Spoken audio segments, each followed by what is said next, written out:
ఇప్పుడు ప్రపంచ చెస్ లో భారత్ కు స్వర్ణయుగం. ఈ మాట మనమే కాదు, లెజెండరీ ఆటగాడు విశ్వనాథన్ ఆనంద్ కూడా అన్నారు.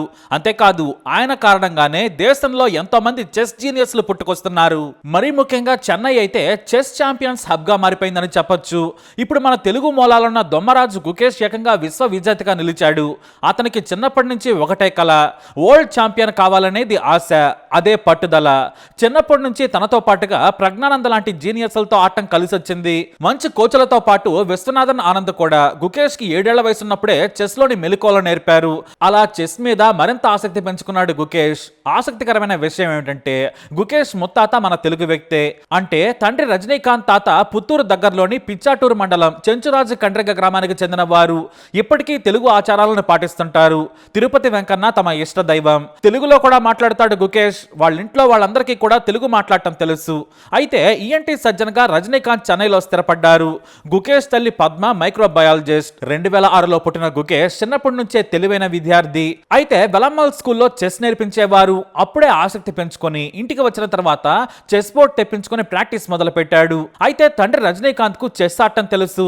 దీంతో కొడుకుతో సరదాగా ఆడుతూ ఉండేవారు. అప్పుడే తన కొడుకు జీనియస్ అని అర్థమైంది.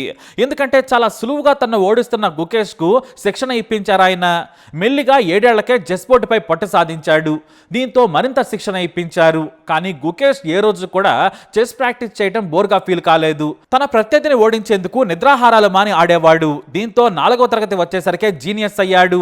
ఆ తర్వాత ఏడాదే కేవలం 12 ఏళ్ల 7 నెలల 17 రోజులకే ఏకంగా గ్రాండ్ మాస్టర్ గా నిలిచి రికార్డ్ క్రియేట్ చేశాడు. కాకపోతే 17 రోజులు ఎక్కువ కావడంతో ఓల్డ్ రికార్డ్ మిస్ అయింది. అప్పుడే గుకేష్ అనుకున్నాడు, యంగెస్ట్ గ్రాండ్ మాస్టర్ గా రికార్డ్ క్రియేట్ చేసే ఛాన్స్ మిస్ అయింది అని. కానీ ఓల్డ్ ఛాంపియన్షిప్ మిస్ కావద్దనుకున్నాడు. నీ లక్ష్యం ఏంటని ఎవరు అడిగినా కూడా ఒకటే మాట, ప్రపంచ చెస్ ఛాంపియన్షిప్ గెలవాలని చెప్పేవాడు. అంతేకాదు, తన గురువు విశ్వనాథన్ ఆనంద్ తో పాటు మ్యాగ్నస్ కార్ల్సన్ కూడా ఓడిస్తానని చెప్పాడు.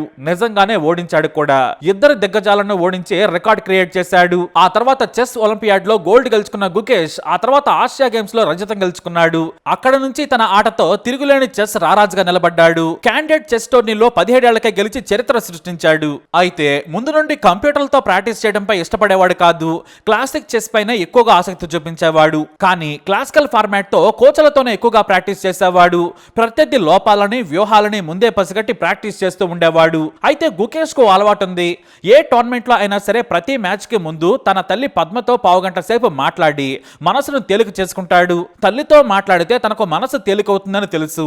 అందుకే ప్రశాంతంగా రెడీ అయ్యాక మ్యాచ్ ఆడుతాడు. సరిగ్గా ప్రపంచ ఛాంపియన్షిప్ లో కూడా అలానే చేశాడు గుకేష్. ప్రపంచ ఛాంపియన్షిప్ గెలవడం అంత సులువు కాదు. ఎందుకంటే చైనా ఆటగాడు డింగ్ లిరెన్ అప్పటికే ఛాంపియన్, పైగా అనుభవజ్ఞుడు. కానీ అతను ఫామ్ లో లేకపోవడం కలిసొచ్చింది. కానీ డింగ్ లిరెన్ చెస్ జీనియస్. ఇక ఇదంతా కూడా సింగపూర్ లో జరిగింది. మొత్తం 18 రోజులు 14 గేములు.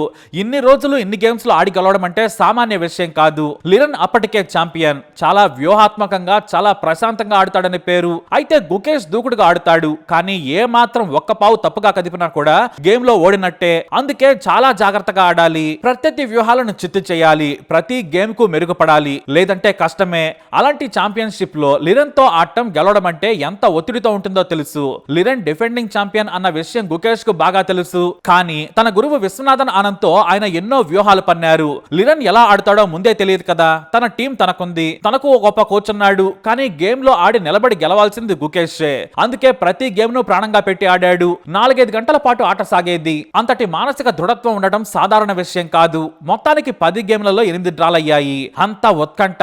చివరకు చెరో గేమ్ గెలిచారు. అంటే 5-5తో సమానంగా నిలిచారు. అయితే 11వ గేమ్ లో గుకేష్ తన విశ్వరూపం ప్రదర్శించాడు. దూకుడుగా ఆడుతూ లిరెన్ ను ఆత్మరక్షణలోకి నెట్టాడు. చివరకు 11వ గేమ్ లో విజయం లభించింది. అంతే. మిగిలిన 3 గేమ్లు గానీ డ్రా చేసుకుంటే ప్రపంచ చెస్ కిరీటం తనదే. దీంతో ప్రశాంతంగా ఆట మొదలు పెట్టాడు. ఈ గేమ్ తర్వాత ఎవరు గెలుస్తారనే చర్చ ప్రపంచవ్యాప్తంగా మొదలైంది. అయితే దిగ్గజ ఆటగాడు మ్యాగ్నస్ కార్ల్సన్ మాత్రం తన ఫేవరెట్ లిరెన్ అని చెప్పాడు. గుకేష్ టైటిల్ దక్కించుకోవడం చాలా కష్టమైన పని. కానీ లిరెన్ అలా కాదు. చాలా గేములను చివరకు ఓడిపోయే స్థితి నుంచి ప్రత్యర్థిని కన్ఫ్యూజ్ చేసే ఎత్తులతో పుంజుకోగలని విశ్లేషించారు ఆయన.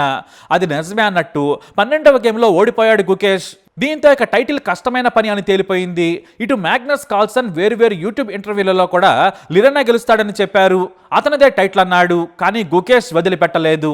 13వ గేమ్ని డ్రా చేసుకున్నాడు గుకేష్. ఇక చివరి గేమ్ కూడా డ్రా అయితే టై బ్రేక్ వెళ్తుంది గేమ్. అలా వెళ్తే లిరన్కే మరోసారి వరల్డ్ ఛాంపియన్షిప్ గెలిచే ఛాన్స్ ఉంటుంది. దీంతో మరిన్ని వ్యూహాలతో ప్రత్యర్థిని ఓడించేందుకు రెడీ అయ్యాడు గుకేష్. మరోవైపు లిరన్ కూడా డ్రా మీద ఆసక్తి చూపించలేదు. గెలిస్తే గెలవాలంతే అని ఏకంగా తనకు ఇష్టమైన లండన్ ఓపెనింగ్ను కాదని రివర్స్ గన్ఫీల్డ్ని ఎంచుకున్నాడు. దీంతో పోరు రసవత్తరంగా మారింది. మిడిల్ గేమ్ వరకు ఇద్దరు సమానంగా నిలిచారు. దీంతో ఇక ఈ ఆట సాగదనుకున్న లిరన్ డ్రా చేసుకునేందుకు సిద్ధమయ్యాడు. కానీ గుకేష్ తెలివిగా ఎండ్ గేమ్ను పొడిగించాడు. ఎక్కడైనా లిరన్ తప్పు చేయకపోతాడా అనేది గుకేష్ ఉద్దేశం. నిజంగానే అతని వ్యూహం ఫలించింది. 55వ ఎత్తులో లిరన్ ఏనుగును కదిలించి బ్లండర్ మిస్టేక్ చేశాడు. అంతే. దీంతో గుకేష్ వెంటనే నవ్వుకొని ఆ ఛాన్స్తో లిరన్పై ఒత్తిడి పెంచేలా ఛాన్స్ని అందిపుచ్చుకున్నాడు. ఏనుగును కదిపిన తర్వాత తాను తప్పు చేశానని లిరన్కి అర్థమైంది. చివరకు ఆట సాగినా ఓటమి తప్పదని తెలుసుకున్న లిరన్ ఓటమిని ఒప్పుకున్నాడు. ఎందుకంటే తన దగ్గర కింగు పాన్ మాత్రమే ఉన్నాయి. దీంతో ఇక ఓటమిని ఒప్పుకొని చేయిందించాడు లిరన్. అంతే. అతి చిన్న వయసులో విశ్వవిజేత అయ్యాడు గుకేష్. ఇక తన కొడుకు ఆట గురించి చూడలేక బయట కంగారుగా తిరుగుతూ ఉండిపోయారు తండ్రి రజనీకాంత్. కానీ భారతీయుల కేకలు విని ఆయనకు అర్థమైపోయింది. అప్పటికే ఫోన్లో కూడా చూస్తున్నారు. మరోవైపు తాను గెలవగానే బోర్డుపై పావులను ఉంచి కన్నీళ్లతో సంతోషాన్ని ఆపుకోలేకపోయాడు గుకేష్. ఆ తర్వాత తండ్రి ఎదురుగా రాగానే గట్టిగా కౌగిలించుకున్నాడు. అతి చిన్న వయసులోనే ప్రపంచ విజేతగా నిలిచి రికార్డు క్రియేట్ చేశాడు. 2000 సంవత్సరంలో ప్రపంచ చెస్ పీఠాన్ని అధిరోహించిన ఆనంద్ మళ్లీ 2012లో గెలిచారు. ఆ తర్వాత కార్ల్సన్ చేతిలో ఓడిపోయారు. నాటి నుంచి మ్యాగ్నస్ కార్ల్సన్ చెస్ రారాజులా నిలబడ్డాడు. చిన్నప్పటి నుంచి తన తల్లిదండ్రులు చేసిన త్యాగం గుకేష్ కు తెలుసు. కుటుంబాన్ని పోషించే బాధ్యతను కూడా కొడుకు కోసం వదిలేశారు. ఈఎన్టీ సర్జన్గా మంచి సంపాదన ఉన్నా కూడా కొడుకును చెస్ రారాజుగా చేయాలనే తలంపుతో కెరీర్ను వదిలేశారు ఆయన. ఇంట్లో గడవాలంటే కేవలం భార్య ఉద్యోగమే. మైక్రోబయాలజిస్ట్ గా ఉద్యోగం చేస్తున్న పద్మ కొడుకు కోసం కుటుంబాన్ని మోశారు. ఇక రజనీకాంత్ కొడుకుకు చిన్నప్పటి నుంచి వేరువేరు ప్రాంతాలు, రాష్ట్రాలు, దేశాలు తిప్పుతూ ప్రోత్సహించారు. తినడానికి తిండి నుంచి మానసికంగా దృఢంగా ఉండేలా నిత్యం కొడుకును కాపాడుకుంటూ వచ్చారు. వేరే ప్రాంతాలకు వెళ్లాలనుకున్నప్పుడు సాయం చేసేవారు లేక విరాళాలు కూడా అడిగారు ఆయన. వ్యాపారవేత్తలకు, తెలిసిన నాయకులకు ఫోన్ చేసి, సార్ కాస్త సాయం చేస్తారా, విమానం టికెట్లు కొనిపెడతారా, హోటల్లో ఉండేందుకు డబ్బులు లేవు, నా కొడుకు బాగా ఆడుతాడు, కాస్త సాయం చేయమని బాధగానే అడిగేవారు రజనీకాంత్. తన కొడుకు కోసం తాను ఖరీదైన బట్టలు కూడా కొనేవారు కాదు. టీ షర్టులు, మామూలు ప్యాంట్లు, కొడుకు షూస్ ను ధరిస్తారాయన. అందుకే ఒక్క విజయంతో తానే గెలిచానని తండ్రి పొంగిపోయారు. విశ్వ విజేతగా తన కొడుకు గెలిచిన తర్వాత ఆ తండ్రి సంతోషం చూడాలి. ఎంత చెప్పినా వర్ణించినా తక్కువే.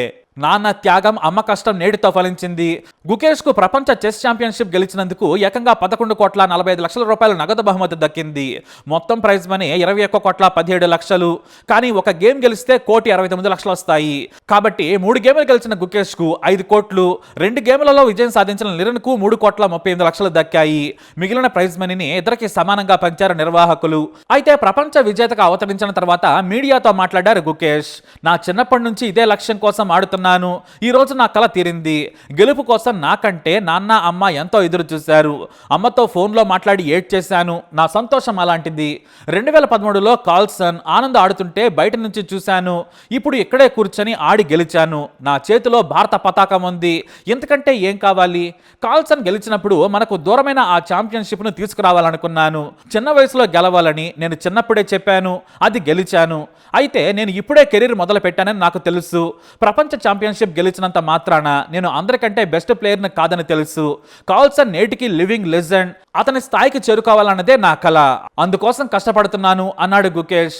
ఒక్క ఛాంపియన్షిప్ తో ప్రపంచ విజేతగా గెలిచి భారతీయులకు గర్వంగా నిలిచాడు గుకేష్. అంతేకాదు, ఇప్పుడు మన దేశంలో ఎంతో మంది వరల్డ్ ఛాంపియన్స్ అవతరిస్తున్నారు. మరి గుకేష్ పై మీ అభిప్రాయాన్ని కమెంట్ ద్వారా తెలియజేయండి. అతనికి కంగ్రాట్స్ చెప్పండి. వీడిని లైక్ చేయండి, షేర్ చేయండి, మా ఛానల్ని సబ్స్క్రైబ్ చేసుకోండి.